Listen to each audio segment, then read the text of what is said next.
ప్రపంచ దేశాలకు యుద్ధం నేర్పించి ఆ మంటల్లో చలికాల్చుకునే రెండు దేశాలు, ఒకటి అమెరికా, ఇంకొకటి చైనా. అమెరికా ప్రపంచ దేశాల మధ్య యుద్ధం పెట్టి ఆ దేశ ఆయుధాలు అమ్ముకొని క్యాష్ చేసుకుంటుంది. చైనా ఆ దేశాలకు ఆర్థిక పరంగా ఆదుకుని ఆ దేశాల యొక్క ఖనిజ సంపదను దోచుకుంటుంది. ఇలా కాకుండా చైనా రీసెంట్ గా కొన్ని దేశాలకు ఆయుధాలు కూడా సరఫరా చేసింది. అందులో ఒక దేశం కంబోడియా.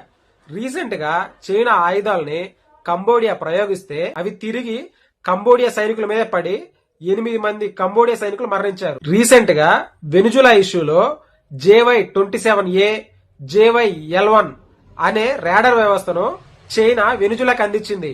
అవి అసలు ఎందుకు పనికిరాలేదు. స్టెల్త్ ఫైటర్ జెట్లు ఏ వచ్చినా, ఇంక్లూడింగ్ అమెరికా ఫైటర్ జెట్లు వచ్చినా సరే ఈ రాడార్ వ్యవస్థ పసిగడుతుంది అని డప్పు కట్టుకున్న చైనా ప్రభుత్వం రీసెంట్ గా అమెరికా వెనుజులా ఇష్యూలో అవన్నీ ఒట్టి బూటకపు మాటలని తేలిపోయింది. అమెరికా ఏకంగా ఆ రాడార్ వ్యవస్థను హ్యాక్ చేసి పడేసింది. F-35 ఫైటర్ జెట్లను 10 ఫైటర్ జెట్లు పంపించింది వెనుజులా మీదకి అమెరికా. ఒక్కదాన్ని కూడా ఆ రాడార్ వ్యవస్థ పసిగట్టలేకపోయింది. 53 యుద్ధ విమానాలు, నార్మల్ యుద్ధ విమానాలు పంపించింది. ఒక్కదాన్ని కూడా ఈ రాడార్ వ్యవస్థ పసిగట్టలేకపోయింది. అలాగే 150 యుద్ధ హెలికాప్టర్లు, సైనిక యుద్ధ హెలికాప్టర్లు పంపించింది అమెరికా. దాన్ని కూడా ఒక్కదాన్ని కూడా పసిగట్టలేకపోయింది ఈ రాడార్ వ్యవస్థ. ఇంకెందుకు చైనా ఈ రాడార్ వ్యవస్థ పోయి చెత్త కుప్పలు పడేయడానికి. ఆ రాడార్ వ్యవస్థను పక్కన పెడితే చైనా ఇచ్చినటువంటి K-8 లాంటి కారాకోరం యుద్ధ విమానాలు అవి కూడా వేస్ట్, చెత్త కుప్పలు పడేయడానికే పనికొచ్చాయి. ఇంచుమించు 50 నుంచి 55 ఈ యుద్ధ విమానాలు మొరాయించాయి పనిచేయకుండా.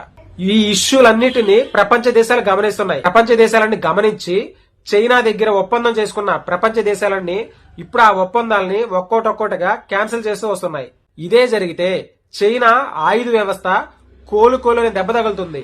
చైనా ఏమనుకుంది, ఇంకొక 30-40 సంవత్సరాలు ఎటువంటి దేశాల మధ్య యుద్ధాలు జరగవు, ఈ లోపల మనం ఏదో చేశామంటే చేశాం అనే విధంగా నాసి రకపు యుద్ధ సామాగ్రిని, యుద్ధ విమానాలను తయారు చేసి ప్రపంచ దేశాలకు అమ్మింది.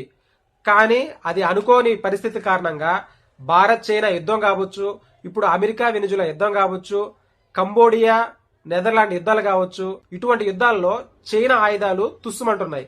అంతెందుకు, ఆపరేషన్ సింధూర్ విషయంలో చైనా రాడార్ వ్యవస్థ ఎలా పనిచేసిందో మనందరికీ తెలుసు. ఇన్ని సంవత్సరాలు ప్రపంచ దేశాలను మభ్యపెట్టిన చైనా రీసెంట్ గా జరుగుతున్న ఈ ఇష్యూల మీద, ఈ ఆయుధాలు వీటి ఫెయిల్యూర్ మీద ఎలా స్పందిస్తుందో చూడాలి.